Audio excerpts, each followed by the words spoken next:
All right, let's dive into something really interesting. There's a financial puzzle unfolding, and the clues are hidden right inside the Reserve Bank of India's own books. Let's unpack it. So, where do we start? Well, it all kicks off with something kind of weird.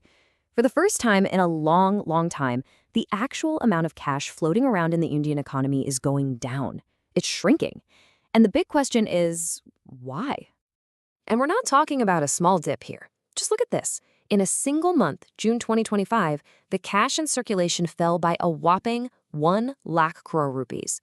You know, in the world of central banking, a drop that sharp, that's not just statistical noise. That is a signal. And that brings us to our very first clue in this whole mystery, the case of the shrinking cash.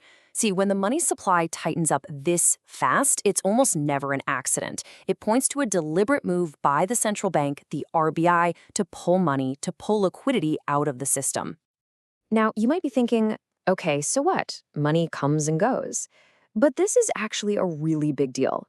Normally, in a growing economy like India's, cash does one thing and one thing only. It goes up.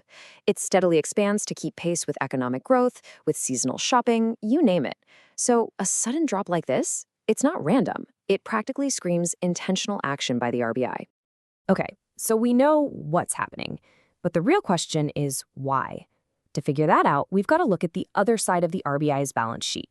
So let's metaphorically step inside the vault and see what assets are backing all this currency. What we find is a classic hedging strategy. It's like a two-pronged defense. On one side, you have foreign securities, think dollars and euros, which are essential for keeping global trade flowing smoothly. But on the other side, you've got gold. And gold, well, that's the ultimate insurance policy when the US dollar gets shaky or things get chaotic on the world stage. And you can see this strategy playing out right now. The value of the RBI's gold pile jumped to almost 2.63 lakh crore rupees by the end of June. And they're not alone in this. Central banks all over the world are stocking up on gold. It's a clear sign they're bracing for a bumpy ride with the dollar and global politics. Okay, so the RBI is clearly playing defense with its assets, but that still doesn't solve our central mystery. If a lakh crore in cash just vanished from circulation, where did it actually go? It's time to follow the money. And boom, here it is. This is the smoking gun. Look at this chart. On one side, you see deposits held by regular commercial banks taking a dive. But at the exact same time, deposits in this kind of mysterious others category just shoot through the roof. This others account, that's basically where the RBI parks money it's actively pulling out of the system.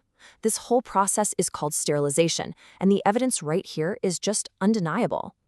So where did that sterilized money end up? Right here.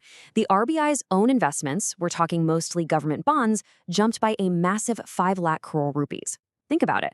When the RBI buys up all these bonds, it's essentially using a giant financial vacuum cleaner to suck cash right out of the banking system. That's the mechanism. You know, there's a great analogy in our source material that just nails this. It says, the banking sector acts as the operating table where the surgery is performed. I mean, that's perfect, right? The economy is the patient, and the RBI is the surgeon, performing these incredibly delicate operations on the banking system to control the flow of money. So now we can finally put all the pieces of this puzzle together. You've got the shrinking cash, the rising gold reserves, the massive shift in deposits. It all points to one single conclusion. What we're seeing is the RBI's three-part plan in action, a silent tightening strategy. So let's lay it out plain and simple. Here's the RBI's three-part playbook. Part 1, precautionary tightening. They're trying to get ahead of problems before they even start. Part 2, reserve diversification. That's the gold buying we talked about, to protect against global risks. And Part 3, the engine of the whole operation, liquidity sterilization. And that term, liquidity sterilization, sounds complicated, but it's really not. It's just a fancy phrase for the central bank acting like a giant sponge.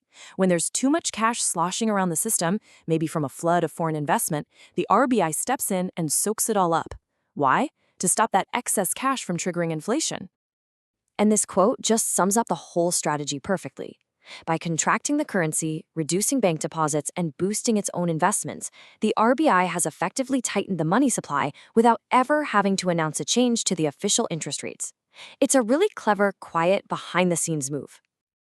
Okay, that's a lot of central bank jargon. So let's get to the real bottom line. Why should you care?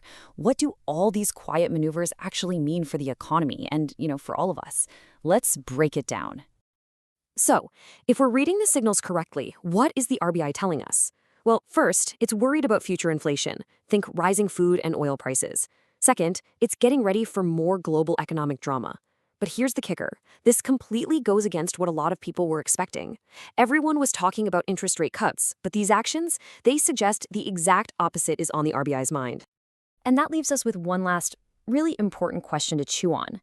If the RBI is already tightening the screws in secret, what does that mean for all those interest rate cuts everyone's been waiting for? The answer seems pretty clear, doesn't it?